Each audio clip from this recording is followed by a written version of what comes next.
Hey, it's Brock here with Rock Hill Farms, and today we are in Tennessee to visit Tony from Tony's Tractor Adventure.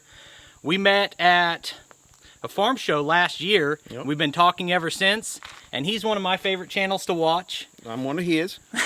And we came down here today. We're going to do a lot of work together, and mainly I want to see how he runs this sawmill. So We're going to teach him everything that I know about sawmills, so this is going to be a very short video. So we're excited to get started. We're going to grab a log, get it on the mill, and do some work. Let's do it. This is a white oak, which is really good for post. It's 21 inches this way, and it's going to be about 18 inches that way on this end. Let's see if we got any taper. It's got some big knots on it, and these knots sticking off where these are like old broken limbs, that can come into play with your saw. So about 19 this way, plus 17. So there's about an inch taper, which means we could stack a piece of wood up under this end to level it out, but it's just not really that big a deal. So you're going to try to get that bottom one off the stack? Yeah, we're just going to pull it out and let everything else fall down. Tell you, that sounds like a tractor adventure right there. It is a tractor adventure.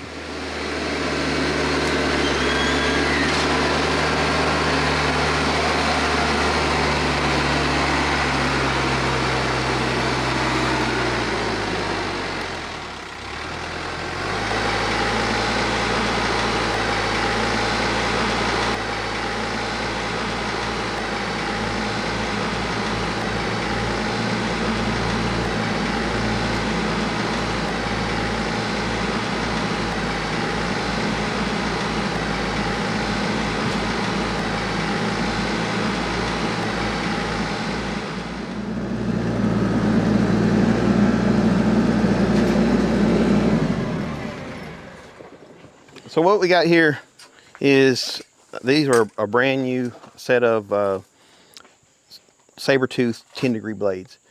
So I've done a lot of oak recently on a 7-degree blade by Wood-Mizer. It's a Turbo 7 silver tip.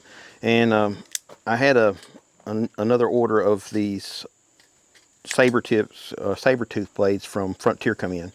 So I want to try the 10-degree blades with the oak. It's a little bit more aggressive.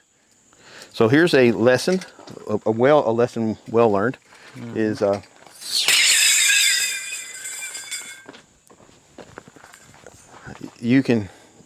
there's guys that will take and whip those things around, and I ain't one of those because I always bleed.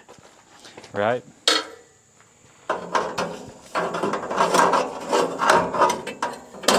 And I would be much smarter to have gloves on. Yep. But I don't like working in gloves. Never have. I'm the same way. And sometimes it comes back to bite you, literally. Literally, yes. We had to get rid of Frontier the mouse. We had a mouse living in here, and we had to get rid of him. He had to go. He got an eviction notice, 30 days. He had to go. So on the sawmill, okay, there's the way Frontier does it, and every sawmill manufacturer has some similar thing. So the way they do, they have a caliper, like a spring that's been, they know exactly how much tension that spring will put on if you turn this thing 5 times once you touch it. So there's a flat spot here, you'll start turning it, and then you'll feel it touch the spring. So when it touches the spring, that's when you start. So there's half, 1, half, 2, half, 3, half, 4, half, 5. So that's enough tension. So it's pretty simple in that respect. And this belt, see how it bulges out there? Mm-hmm. That's normal. Okay, yeah, it looks like a problem. Yeah, everybody says that. It's like, something's wrong with it. No, that's the way that it works. And as it gets warmer, it'll get much more flexible, and it'll actually stay further down in there. But that's absolutely normal. And all I'm doing now is looking to make sure my tracking is good. So I just put that new blade on there. I want to spin these over, 15 times, I'd say, because I want to make sure that it's tracking the way it's going to track. And you want basically the gullet of the cut right here. I think that's what you call that. Mm-hmm. You want that to be pretty much dead even with the outside of this pulley, and then that leaves all your teeth. Your cutters are completely exposed, and on both sides. So this sawmill is really good about tracking. And as long as you use a reputable blade manufacturer and they do it to the right length, I've had to like make an adjustment on this like one time out of all the time. All my blades have come in just spot on. Can't beat that. No. when you're done at the end of the day, always loosen this cable up. I hear a lot of people like, well, my cable broke, my cable broke. Well, they leave the weight of the head setting for days and weeks and months. We lubricate this regularly, and when we put it away at the end of the day, we release all the pressure off of the bandsaw spring, and then we release all the pressure off of this. I've never had it fail. We're getting ready to set the log on here. This is not that long of a log. It's a little over 10 foot long. So we're gonna, I tend to like to work in the middle of the sawmill. I don't know why, but put our backstops up. I generally work off 2 backstops, because I find that with multiple backstops, there's more room for error. Because there's always going to be some slight deviation between this backstop, and that backstop. So if I just work off of 2 backstops, then it's a straight line, and I don't have to. Yeah, that makes sense. I wouldn't have thought of it, but it makes sense. Well, I mean, you want a sawmill like this, it is a rough cut saw. And I'd say, like, if you think about like the olden days of the big circular saws and the sawmills, this is way far more accurate than those are. When I was a kid, my grandpa had one with the big circular blade. I remember it a little bit. Yeah, that's how I got into. My uncle he cut timber, and he took me to the sawmill when I was about 13, and I seen one of those big sawmills, and I've had the sawmill bug ever since. I was like, something about taking and making something out of a log, just it's in my soul. Yep.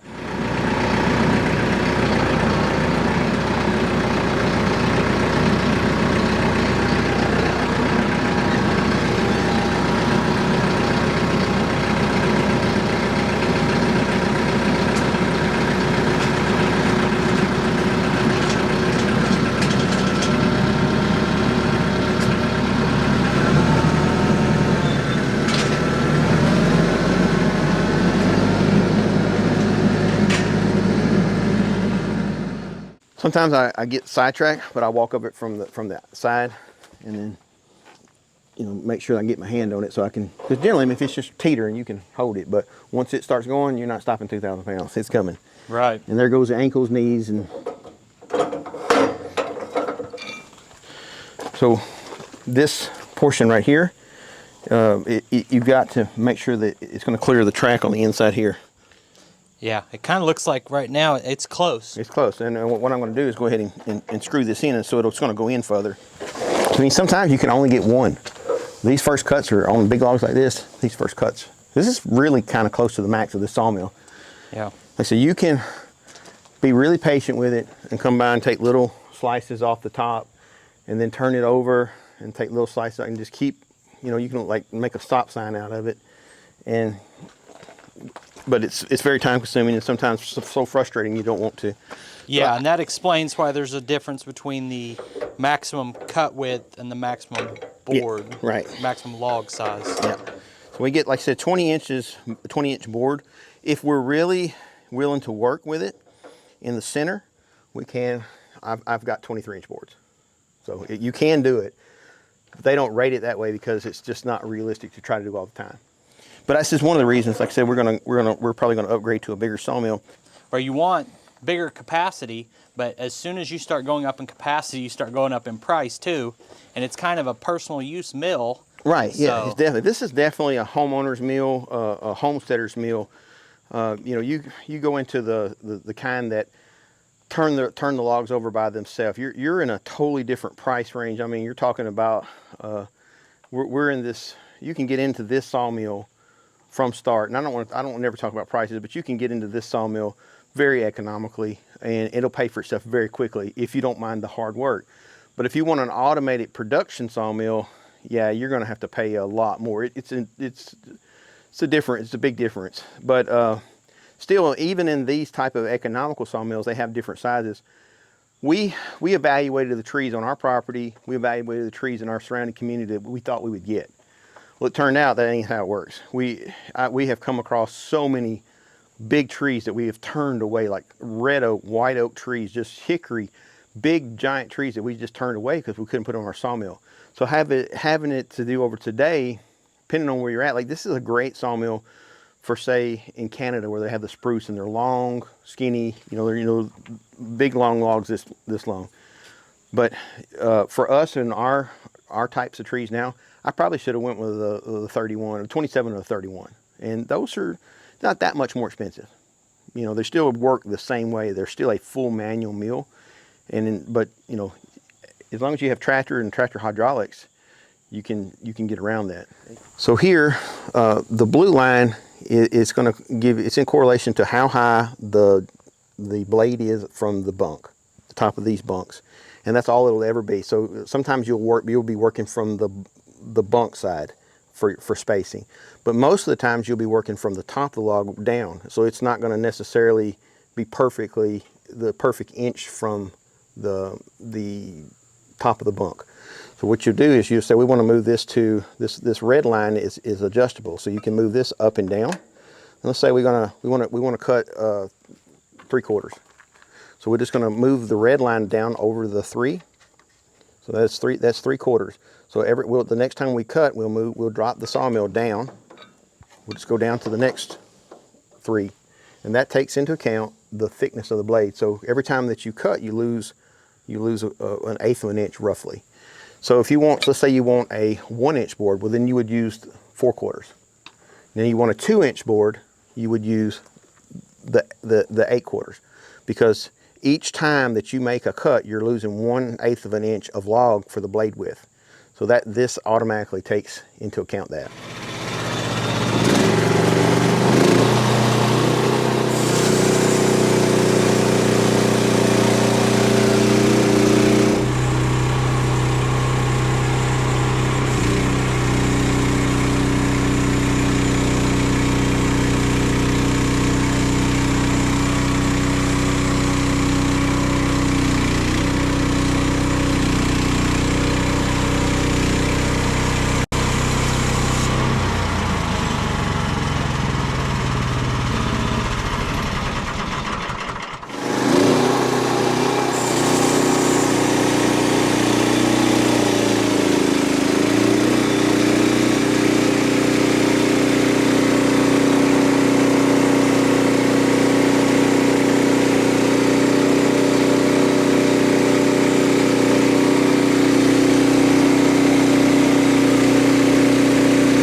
How far off are we? 2 inches. Now you're 6 inches back. How straight are we? It's still got quite a bit of curl back on it. Keep going, keep going. Getting the log turned can actually be kind of tricky even with the tractor, because you have to get our new flat face tied up against the stops, and the log is irregular shaped and wants to roll back. And you're limited on how hard you can push forward on the log with the tractor, because the mill is not really fixed in place and you can shove it too far, flip it over, or damage it. You done it. Turn it.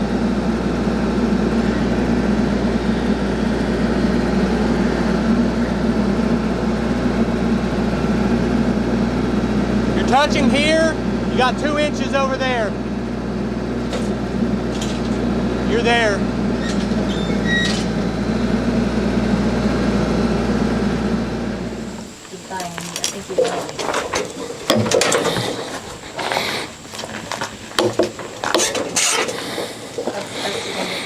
Yeah, I think it'll tighten up. Yeah, as you were pulling there, it was pushing away over here because it's pivoting on that knot. We have to try to get a low bite here and push at the bottom.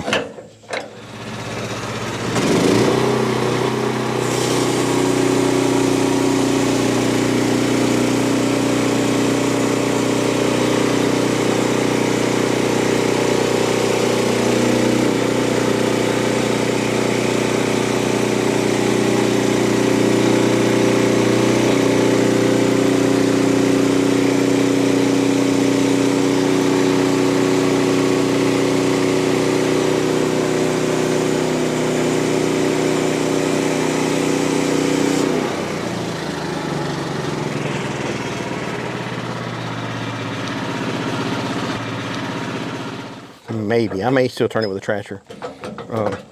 If you had 2 cants, I could help you more. Yeah. I mean, I've got another one, but you know, I'm used to working by myself pretty much, so it's... I always call it a cant because once I get a good bite on it, I can't lift it. Yeah.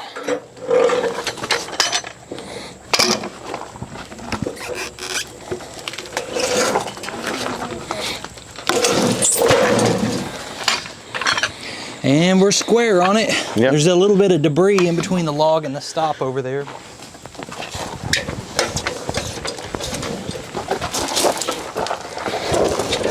That's it.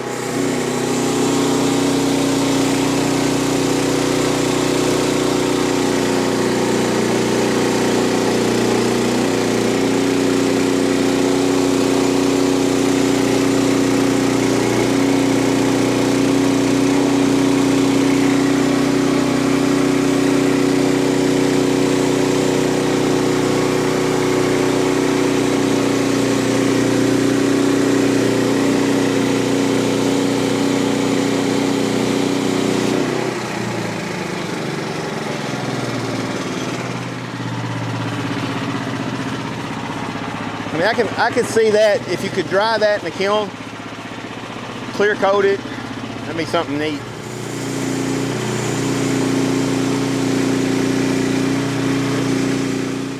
At this point, Tony asked me if I wanted to run the mill up for a little while, and I really enjoyed getting to do that because it's a better learning opportunity if you can be hands-on. It took me a few passes to get the hang of pushing the milling head at a consistent speed, because any variation or jerkiness in my movements is going to transfer into an uneven or rough cut. But like I said, that's all part of the benefit of getting hands-on time with the equipment.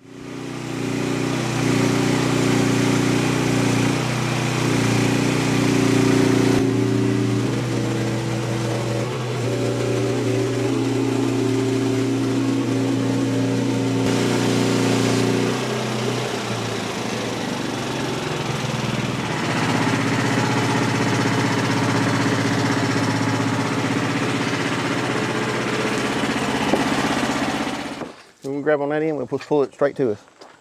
Okay.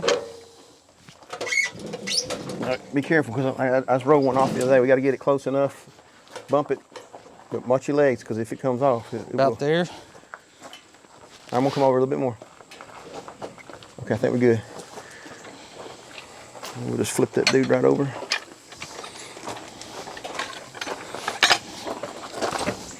You're going to go away here, it's like, I don't want no can. I don't want no sawmill. Well, by the time, you could already flipped it by the time I put that on there.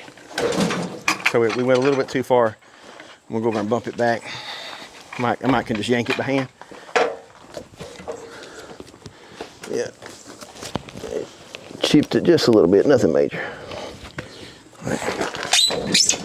Okay.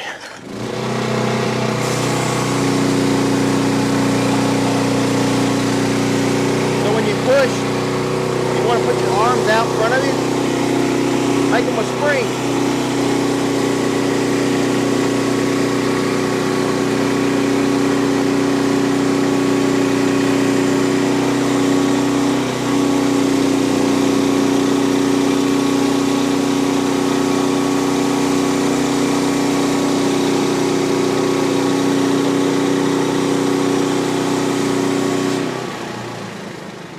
I think we need to flip this over, take a good couple of boards off of the top of this and leave this 6 inches this way, and then come back and we'll do the best we can. Because you're trying to get that as much quarter sawn as you can. Yeah, as much as the pith in the right place. We don't want it in the middle of the log if we can't, or middle of the cut if we can help it. This should just slip over.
Go ahead.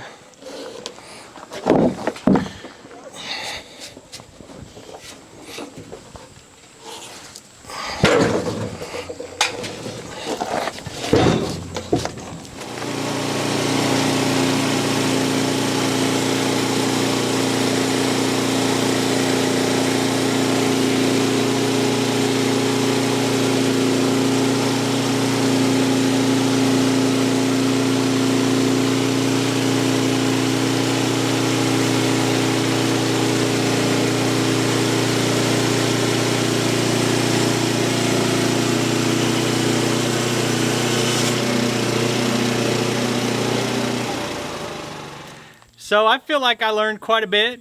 I really appreciate you having me out here.